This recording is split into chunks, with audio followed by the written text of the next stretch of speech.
लोक कलाओं के सबसे बड़े आयोजनों में शुमार शिल्पग्राम उत्सव की शुरुआत 21 दिसंबर से होने जा रही है। 10 दिनों तक चलने वाले इस उत्सव में देश के कोने कोने से आए लोक कलाकार अपनी परंपरागत कला का रंग बिखेरेंगे। उद्घाटन समारोह में राज्यपाल, केंद्रीय मंत्री और कई विशिष्ट अतिथि शामिल होंगे। शिल्पग्राम एक बार फिर भारतीय लोक संस्कृति की जीवंत तस्वीर पेश करेगा। उदयपुर का प्रसिद्ध शिल्पग्राम परिसर 21 दिसंबर से लोक कलाओं के महासंगम का साक्षी बनेगा। 10 दिवसीय शिल्पग्राम उत्सव में इस बार देश के 22 राज्यों के करीब 900 लोक कलाकार भाग लेंगे। उत्सव के दौरान 91 आर्टिस्ट ग्रुप्स देश के विभिन्न हिस्सों की 82 पारंपरिक लोक कलाओं का मंचन करेंगे। उत्सव का उद्घाटन राजस्थान के राज्यपाल हरिभाऊ किशन राव बागड़े द्वारा नगाड़ा वादन के साथ किया जाएगा। कार्यक्रम की अध्यक्षता केंद्रीय पर्यटन एवं संस्कृति मंत्री गजेंद्र सिंह शेखावत करेंगे, जबकि पंजाब के राज्यपाल गुलाब चंद कटारिया अति विशिष्ट अतिथि के रूप में मौजूद रहेंगे। पहले दिन दोपहर 3 बजे तक दर्शकों के लिए प्रवेश निःशुल्क रखा गया है। शिल्पग्राम में दिन भर विभिन्न मंचों पर लोक नृत्य, लोक संगीत और पारंपरिक वाद्य यंत्रों की प्रस्तुतियां चलेगी। वहीं शाम 6 बजे से मुख्य मंच पर विशेष सांस्कृतिक कार्यक्रम आयोजित होंगे। राजस्थानी घूमर, कालबेलिया, मांगनियार गायन से लेकर देश के अन्य राज्यों की लोक प्रस्तुतियां दर्शकों को भारतीय संस्कृति की विविधता से रूबरू कराएगी।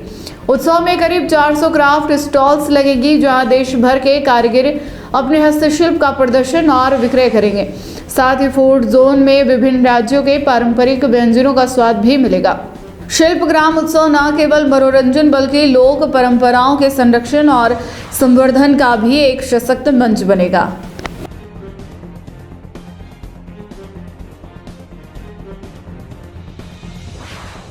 इस तरह ये जो शिल्पग्राम महोत्सव होने जा रहा है, इस बार क्या नया कुछ है और किस तरह से आयोजित किया जाएगा? देखिए, शिल्पग्राम उत्सव 21 दिसंबर से 30 दिसंबर को होगा। ये तारीखें फिक्स है, हमेशा इन्हीं तारीखों में होता है। 21 तारीख को हमारा उद्घाटन दिवस है और काफी चीजें नई जोड़ी गई है। उद्घाटन दिवस पे जो प्रोग्राम है हमारे 3, वो भी नए तरीके से डिजाइन किए जा रहे हैं, जो आपके उस दिन देखेंगे।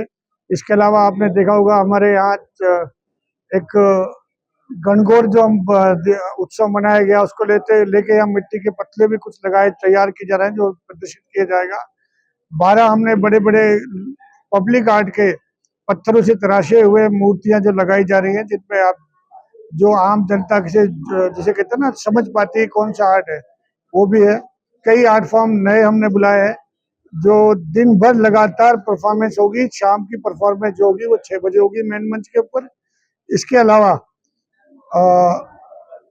यहाँ कई तरह के खाद्य पदार्थ यानी व्यंजन उपलब्ध होंगे और 400 के लगभग क्राफ्ट है, जिसमें इस बार काफी नई तरह की क्राफ्ट भी जोड़ी गई है। आप 10 दिन तक देखा जाए उदयपुर में जिस तरह से लोक कलाएं, जिस तरह से अपना अलग एक शिल्पग्राम महोत्सव में एक बार अलग छवि रखती है, इस बार क्या कुछ नया है ऐसा? मैं यही निवेदन कर रहा हूँ ना, इस बार हमारे पास 10 दिनों तक कई आर्ट फॉर्म होंगी। लगभग 82 आर्ट फॉर्म है। उन 82 आर्ट फॉर्म के अंदर आपको हर दिन कुछ ना कुछ नया मिलेगा। डेली हमारे यहाँ लगभग 15 से 16 आर्ट फॉर्म रहेंगी। उनमें से कुछ मेन मंच पे आएगी, कुछ छोटे थड़ों पर रहेंगी। और हर दिन जब मेन मंच के परफॉर्मेंस है तो 2-2, 3-3 नए आर्ट फॉर्म जोड़े जाएंगे।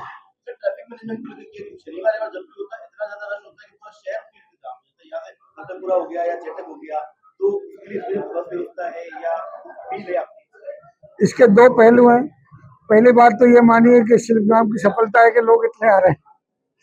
दूसरा ये है कि इस बारे में प्रशासन और पुलिस के साथ बैठ के विस्तृत चर्चा हुई है। एक तो प्रॉब्लम समस्या वहां होती है जहां लोग गाड़ियां खड़ी करके चले जाते हैं। एक तो रास्ते में कोई गाड़ी खड़ी नहीं करेंगे, इस बारे में पूरी व्यवस्था करा दी गई है। हमारे जो पुलिस प्रशासन से डिटेल बात हो गई है। दूसरा ये कि एक तरफा जो सिस्टम है वन वे, उसको बड़ी अच्छी तरह लागू किया जाएगा। लेकिन मेरा ये अपील है सभी लोगों से कि अगर गाड़ी लेके आना भी है तो साझा करके लाए।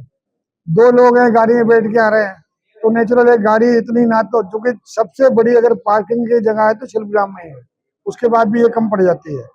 इस बार पुलिस प्रशासन ने हमने मिलकर तय किया कि जो खाली जगह पड़ी है, आप इस रास्ते पे देखा होगा वहां भी पार्किंग डेवलप कर लें। तो कल हमने वहां सफाई कराई है, उनके मालिकों से बातचीत चल रही है। तो कुछ हम पार्किंग वहाँ भी डेवलप कर रहे हैं। हमने आरटीओ साहब से भी कहा कि भाई अच्छी बसेस के रूट यहाँ तक कर दे, तो ये तय हुआ कि जो बसेस चेतक तक आती है या फतेहपुरा तक आती है वो यहाँ से होके भी जाएंगी। तो मैं तो सबसे यही निवेदन करूंगा कि कोशिश करें कि जो साझा करके लाएं, शेयरिंग करके लाएं।